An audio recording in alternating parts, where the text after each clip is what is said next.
자신을 세상과 구별하여 산 제사로 하나님 앞에 드리고 교회의 지체들에게 사랑으로 섬기는 주님의 백성들은 이 세상 속에서 어떤 자세로 살 것인가 하는 것은 어찌 보면 이미 기독교에서 말씀하신 황금률에 담겨있는 중심 내용들입니다.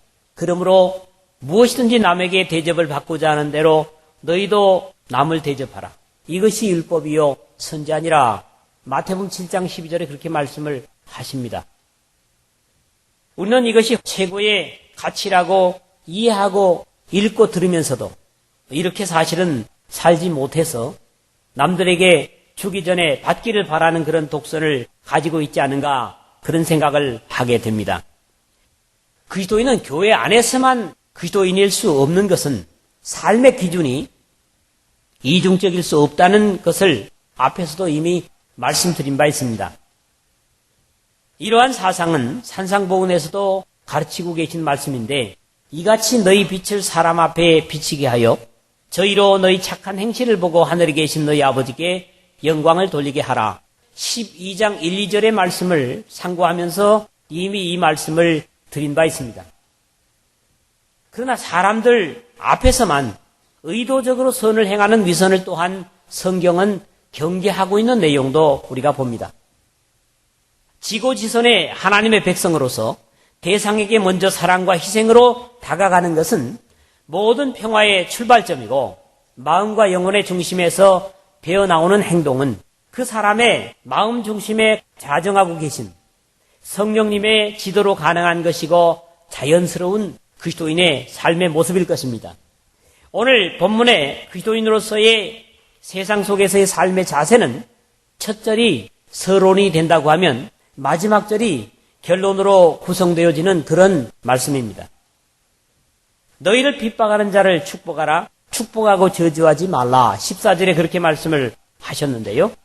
세상의 어떤 윤리나 종교도 원수에 대해서 이런 자세를 가르치는 교훈은 없다. 이렇게 봅니다.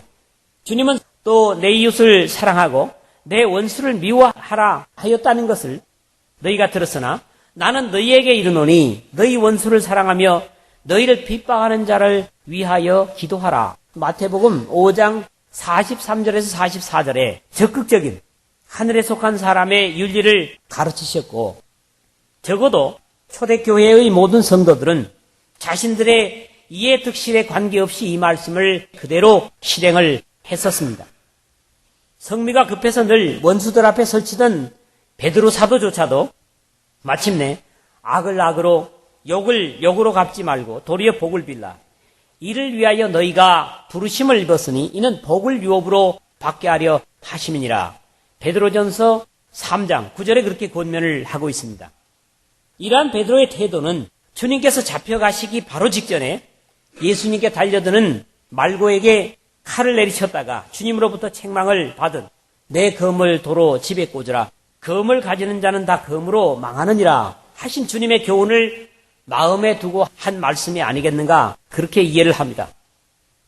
어쩌면 우리의 시대에 믿음의 사람들은 오히려 율법의 원리를 더 강하게 들이대면서 눈에는 눈, 이에는 이라는 살벌한 말씀의 잣대를 더 잘 적용하려고 하는 안타까움들을 봅니다. 너희를 핍박하는 자를 축복하고 저주하지 말라.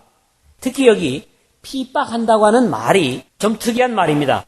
본래 박해하고 구박한다고 하는 그런 의미로 번역되기도 합니다만은 좀 긍정적으로는 쫓아가다, 힘쓰다, 갈망하다 이런 의미로 번역이 되는 디오코라고 하는 히라보입니다. 부정적으로 쓰이기도 하지만 열심히 그리스도를 따라가려고 힘쓰는 의미로도 쓰이는 것을 우리가 성경 여러 군데서 봅니다. 상대가 자신을 믿음 때문에 괴롭히든지 아니면 그리스도를 본받으려고 열심을 내든지 모두가 다 믿음의 사람에서의 입장은 축복하는 역할을 해야 하는 것이 하늘에 속한 사람들의 모습입니다.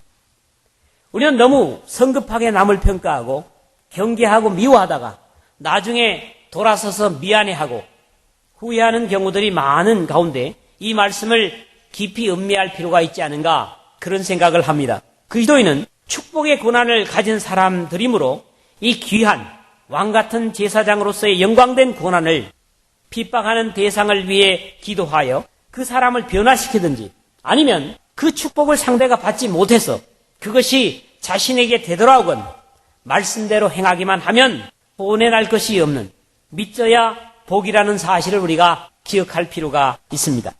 누가복음 10장 5절 6절에 평안과 복을 빌 것을 우리에게 당부하시고 거기에 대한 약속을 주시는 주님의 말씀을 우리가 기억할 필요가 있습니다.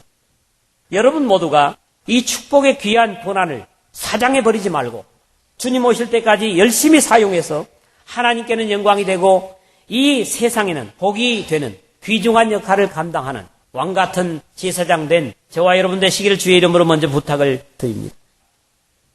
이 말씀 첫 번째로 다루는 내용은 15절에서 16절입니다. 어쩌면 사람은 이렇게 살아야 됩니다. 한문으로 동고동락이라 그러죠. 고난도 함께 나누고 그리고 또 기쁨도 함께 나누는 이것이 사실은 사람 사는 맛이고 기쁨입니다. 그런데 인간이 범죄로 인해서 이런 사실을 결국 잃어버리고 서로 경쟁 체제에서 짐승처럼 약육강식의 원리로 살고 있는 오늘의 세대를 보면 참으로 안타깝습니다. 첫 번째 이 말씀은 비록 그들이 불신의 사람들이 됐다고 할지라도 동고동락을 당부하시는 주님의 명령을 우리가 여기서 본다고 하는 것입니다. 범죄한 에덴 이후의 사람들은 나눔이 아니라 경쟁의 형태로 변해서 아담과 하와 때부터 이미 부부간에도 불행의 원인을 자신 속에서 찾으려고 하는 것보다는 늘 상대에게서 찾으려는 사악한 습관이 생기고 말았습니다. 아내 때문에, 남편 때문에라고 하는 이런 모습을 우리가 본다고 하는 거죠.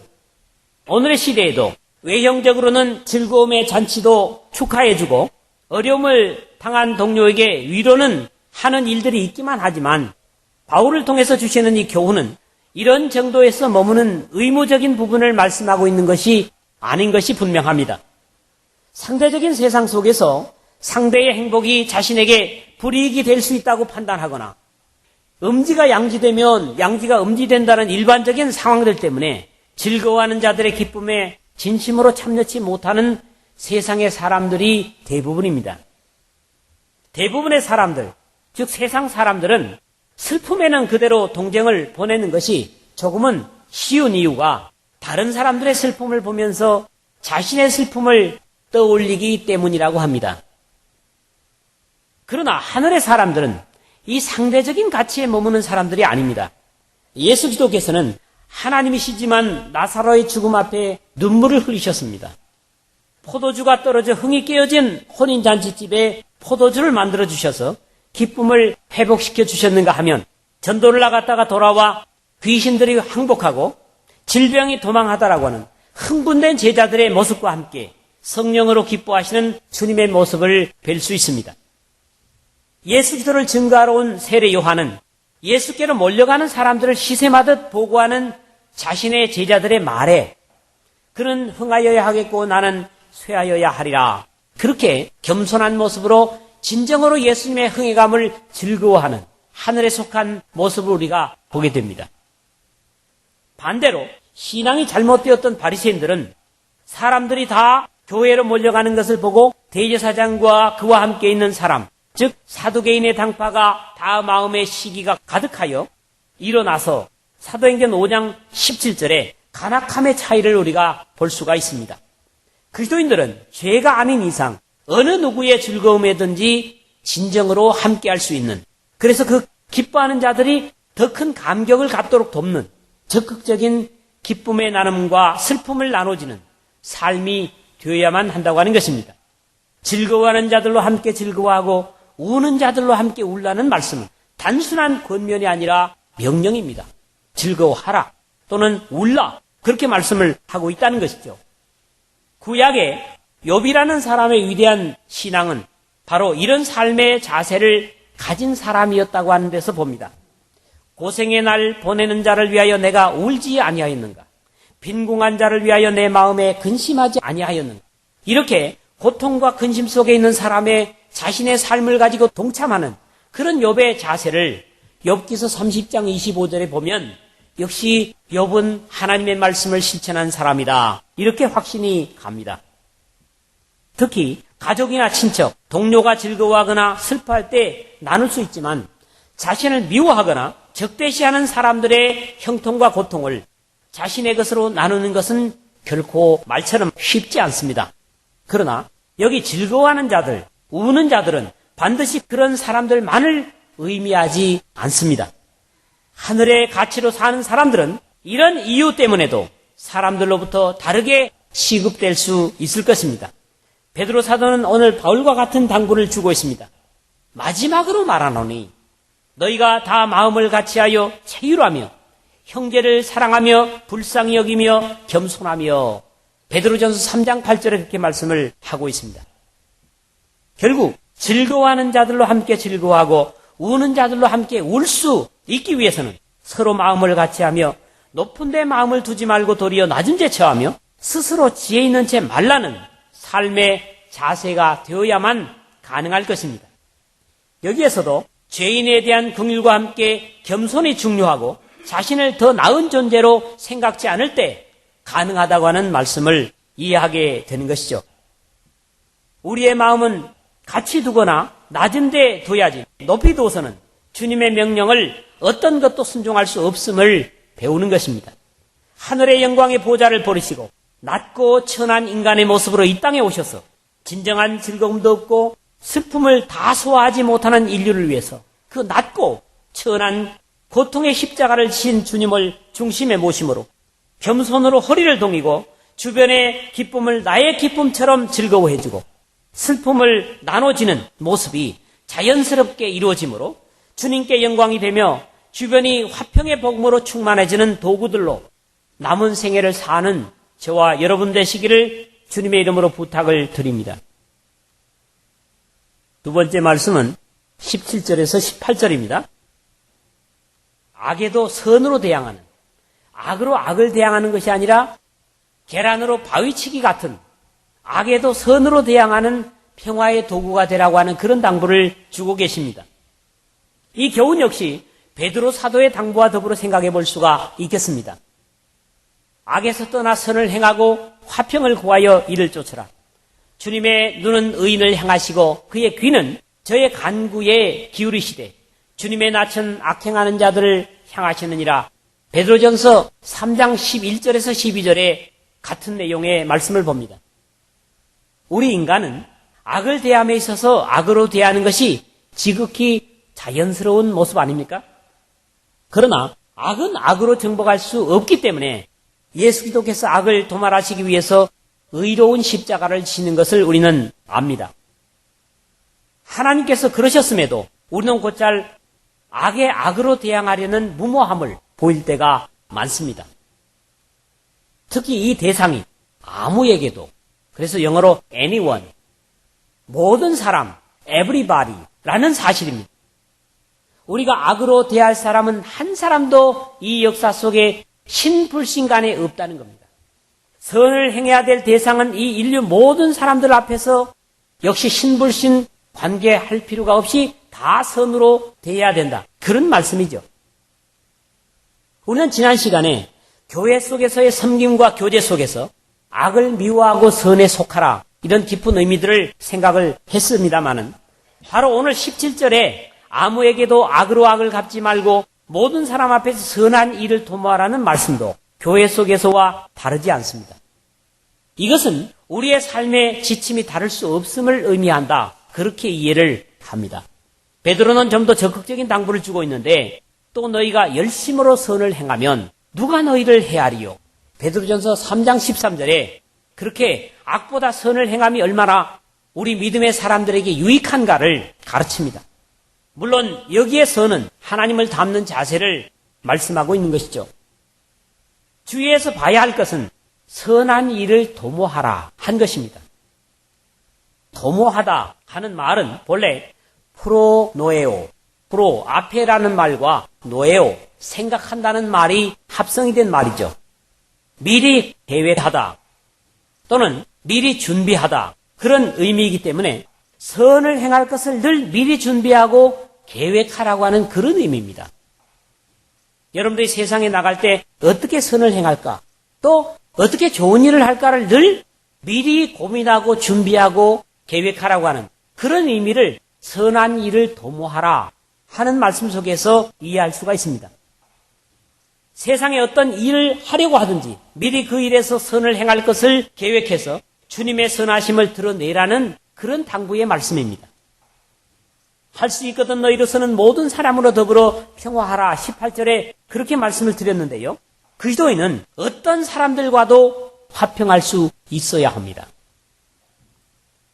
그러나 이 말씀이 화평을 위하여 죄를 지어도 좋다는 말씀은 아닙니다. 하나님은 평화의 하나님이시고 화평으로 우리를 부르셨습니다. 그런 이유에서 우리는 어디를 가든지 문제를 만드는 불협화음을 만드는 사람이 아니라 문제를 해결하는 평화의 사자들이 되어야 합니다.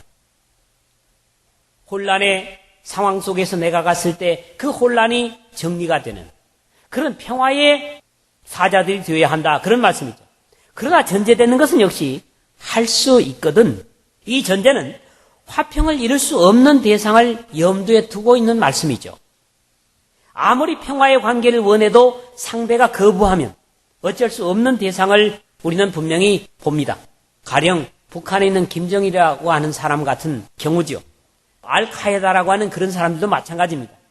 회계도들은 그들의 삶의 원리상 근본적으로 그리스도인과는 평화를 거부합니다. 그래서 그들은 포탄을 몸에 감고 죽는 것을 영광스럽게 여기는 것을 보는 것이죠. 다윗 시대의 군대 장관이었던 요압은 평화의 시대에 자신에게 대하여 의심 없이 나온 두 사람을 넬의 아들 아브넬 그리고 예델의 아들 아마사를 전혀 대상이 경계하지 않은데 칼로 죽임으로써 많은 공로에도 불구하고 자신도 같은 운명으로 죽는 것을 봅니다. 할 수 있거든이라는 또 다른 의미는 모든 사람들과 평화할 수 있는 최선을 다 동원하라고 하는 그런 당부의 말씀입니다. 우리가 먼저 모든 일을 평화로 가져가기 위해서 애쓴다면 불행한 일에 가슴 저미는 일은 많이 줄어들 것이 분명합니다. 이것이 적어도 불신의 세상에서 조차라면 우리는 교회 속에서 얼마나 더 형제 자매 간의 평화와 불신의 사람들을 그리스도와 평화하게 하는데 힘써야겠는가 하는 것을 생각하게 합니다. 형제 자매 간의 불화를 화평케 하는 일에 어떤 경우는 더 어렵게 만들어버리는 경우도 있는데 참으로 주의해야 될 일입니다. 우리 모두가 평화의 왕 예수 그리스도의 백성이요 사도들이라면 평화를 만드는 그런 사람들이 되어야 한다. 그런 말씀이죠. 바울은 이것을 가능케 할 근거를 지적을 합니다. 그리스도의 평강이 너희 마음을 주장하게 하라. 평강을 위하여 너희가 한 몸으로 부르심을 받아나니 또한 너희는 감사하는 자가 되라. 예수님의 평강이 우리 마음을 주장하게 될 때야 비로소 주변의 사람들에게 평화를 구가할 수 있다는 거지요. 내 마음에 평화가 없고 내 마음이 불안하면 어떻게 주변의 사람들에게 평화를 줄 수 있겠는가? 그런 말씀을 골로새서 3장 15절에서 읽습니다. 악을 악으로 대항하면 결국 나도 악의 도구가 될 뿐이기 때문에 아무에게도 악을 악으로 갚지 말고 모든 사람 앞에서 선한 일을 도모하라. 이렇게 당부를 하고 그리스도인의 세계를 넘어서서 모든 사람들과 화평을 위해서 최선을 다하며 평화의 복음을 나눠주는 그런 삶이 여러분 일생에 지속되시기를 주의 이름으로 부탁을 드립니다. 세 번째 마지막으로 볼 말씀은 19절에서 20절인데 원수 갚는 것은 하나님의 백성들의 몫이 아니라는 겁니다. 쉽게 얘기하면 사람의 몫이 아니라는 거예요. 원수 갚는 것은 사람의 몫이 아니라 하나님의 몫이라는 겁니다.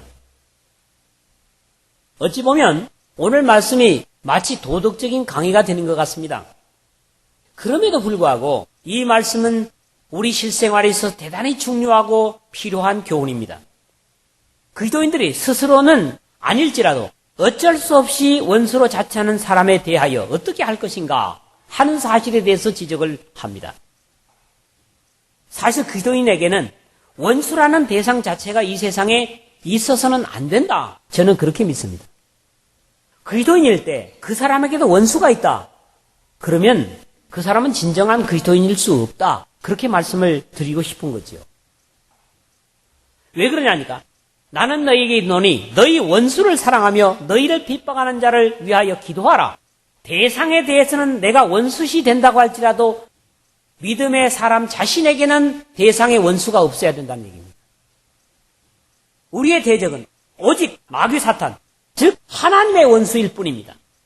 우리의 씨름은 혈과 육에 대한 것이 아니요 정사와 권세와 이 어둠의 세상 주관자들과 하늘에 있는 악의 영들에게 대함이라. 바울 사도는 분명히 우리의 대적이 사람이 아니라는 사실을 증거하고 있습니다. 에베소서 6장 12절이죠. 이 악의 영들에 대하여는 영적으로 무장하고 적극적으로 대적할 것을 성경은 역시 명령하는 내용을 에베소서 6장 10절에서 18절에 당부하고 있고요. 그런즉 너희는 하나님께 순복할지어다 마귀를 대적하라. 그리하면 너희를 피하리라. 야고보서 4장 7절이거든. 마귀에게 대적하라는 말씀을 합니다. 그러나 이 어둠의 세력의 하수인 노릇하는 원수가 있을지라도 그것을 대적하는데 우리는 너무나 연약하고 부족하다는 사실을 주님께서 그 원수를 우리가 직접 대항하는 것조차도 경계하시는 내용 속에서 본다고 하는 것입니다. 내 사랑하는 자들아 너희가 친히 원수를 갚지 말고 진노하심에 맡기라. 기록되었을 때 원수 갚는 것이 내게 있으니 내가 갚으리라고 주께서 말씀하시니라. 19절에 그랬거든요. 이 말씀은 신명기 32장 35절의 말씀을 인용하는 내용입니다. 거기 내용 보면 이렇습니다. 보수는 내 것이라 그들의 실족할 그때에 갚으리로다. 그들의 환난이 날이 가까우니 당할 그 일이 속히 임하리로다. 보수는 내 것이다. 요즘 말로 얘기하면 개역성경이 그랬습니다만 아마 개역 개정에는 그렇게 번역을 하지 않았을 걸로 합니다. 원수 갚는 것은 내 것이다. 그들의 실족할 그때에 갚을 것이다. 주님께서 하시는 말씀입니다. 모세를 통해서요. 시편 94편 1절에도 보수하시는 하나님이여 보수하시는 하나님이여 빛을 비추소서 이렇게 돼 있다고요. 원수를 갚으시는 하나님이여 원수를 갚으시는 하나님이여 이렇게 시편 기자는 고백을 하고 있다고 하는 것입니다. 신약 성경에서는 주께서 신원하여 주심이니라. 데살로니가전서 4장 6절에 주께서 갚아주실 것이다. 그러므로 우리의 분수를 넘어서 사람을 해하려고 하는 시도를 하지 말아라. 이런 당부를 하시는 것은 그 대상을 위해서 하는 말씀이 아니라 전혀 하나님의 백성들을 위해서 주시는 교훈의 말씀이라는 것입니다. 비록 악의 하수인이 되어서 스스로 원수로 자처할지라도 내 원수가 줄이거든 먹이고 목마르거든 마시우라. 그리함으로 내가 숯불을 그 머리에 쌓아 놓으리라 말씀하십니다. 잠언서 25장의 인용이죠. 구약 성경에서나 이스라엘에 숯불을 머리에 쌓아 놓는다고 하는 건 뭡니까? 대단한 재앙을 만나게 한다는 겁니다. 대단한 고통을 그에게 주신다는 그런 말씀이죠. 적극적인 원수에 대한 승리의 비결인 것은 이것이 사람으로서 할 수 있는 가장 확실한 승리의 방법이기 때문입니다. 악으로 악을 이길 수도 없고 악으로 악을 이겼다면 그것은 진정한 이긴 것이 아니기 때문에 너희들은 절대로 악을 대항하지 말아라. 이런 말씀이죠. 사람에게 불가능한 것이기 때문에 하나님께서 친히 갚으시겠다고 말씀을 하시는 것입니다. 하나님은 우리가 가능한 것들만 하게 하십니다. 우리에게 불가능한 것은 절대 요구하지 않습니다. 그렇기 때문에 원수 갚는 것도 우리가 불가능하기 때문에 내가 갚으마 너희들이 나서지 말아라. 이런 당부를 주시는 것이죠. 다만 우리가 해야 하는 것은 사탄의 수하에 사로잡혀 있는 가련한 영혼을 위해서 내 원수가 줄이거든 먹이고 목마르거든 마시우라는 것입니다. 그리함으로 내가 숯불을 그 머리에 쌓아 놓으리니 이것은 결과적인 것이죠. 만약에 원수를 이렇게 힘겹게 하기 위한 것이라면 벌써 하나님의 자녀로서의 모습을 잃는 것이 될 것입니다. 그래, 내가 저 사람에게 마시고 먹이고 잘해줌으로써 저 사람이 고통을 점점 더 받는다. 이런 의도 속에서 이렇게 한다면 그게 어떻게 하나님의 방법이 되겠습니까? 다만 주님께서 이렇게 말씀하시는 것은 보다 적극적인 원수를 이기는 방법이기 때문입니다. 1세기의 많은 기도의 반대자들은 계속 폭력과 또는 죽음으로 그들을 대하지만 대적하지 않고 오히려 그리스도인들은 대적하지 않고 오히려 축복하는 그런 모습을 보면서 회개한 사례들이 대단히 많습니다. 이런 일들은 단편적으로 작품에만 나타나는 것이 아니라 1세기에 너무나 흔했던 일이죠. 그래서 우리는 대항함으로 그들을 정복시키는 것이 아니라 십자가의 사랑을 가지고 그들을 정복시키는, 그것이 바로 보다 적극적인 하나님의 우리에게 일러주시는 방법이라고 하는 것입니다. 서로가 싸우면 둘 다 상하고 만신창이가 됩니다. 내가 이긴다고 할지라도 여러분, 권투 선수, 레슬링 선수 이긴 사람은 안 다칩니까? 그래서 주님께서는 우리에게 원수에 대한 대항을 친히 감당하시겠다고 우리에게 말씀하시면서 너희는 스스로 절대로 원수를 대항하지 말라, 이런 말씀을 주시는 것이죠. 결론적인 주님의 명령은 악에게 지지 말고 선으로 악을 이기라는 것입니다. 절대로 우리가 악에게, 어두움에게 질 수 없습니다. 왜요? 빛의 자녀고 하나님의 자식이라면 어떻게 어두움에 져야 되겠습니까? 그렇기 때문에 져서는 안 된다, 이걸 전제를 하시는데, 그러나 세상의 방법인, 죄악의 방법인 같은 방법으로 이길 수 없기 때문에 하나님께 맡겨서 이기는 것으로, 그것이야말로 바로 선으로 악을 이기는 겁니다. 우리가 어떻게 해서 선으로 악을 이길 수 없기 때문에 하나님께 원수를 맡김으로써 우리는 스스로 그 원수에 대해서는 더 하나님의 사랑을 가지고 대함으로써 하나님께서 그 원수를 해결하시는 그런 보다 적극적이고 건설적인 방법을 통해서 우리로 하여금 원수를 이기게 하는 것입니다. 그렇기 때문에 그것은 결국 원수에게 지는 것이 아니라, 악에게 지는 것이 아니라 하나님의 방법으로 악을 이기는 것이라는 겁니다. 오늘도 여러분을 미워하는 사람이 있습니까? 신앙 속에든지 세상 속에서든지 여러분을 미워하는 사람이 있습니까? 원수시하는 사람이 있습니까? 이유 없이 괴롭히는 사람이 있습니까? 꽃 같은 자세로 그 사람을 대항하지 마십시오. 그것은 어리석은 방법입니다. 이 말씀은 뜬구름처럼 하늘에 있는 이야기가 아니라 오늘 그리스도인들에게 직접적으로 우리에게 주시는 말씀입니다.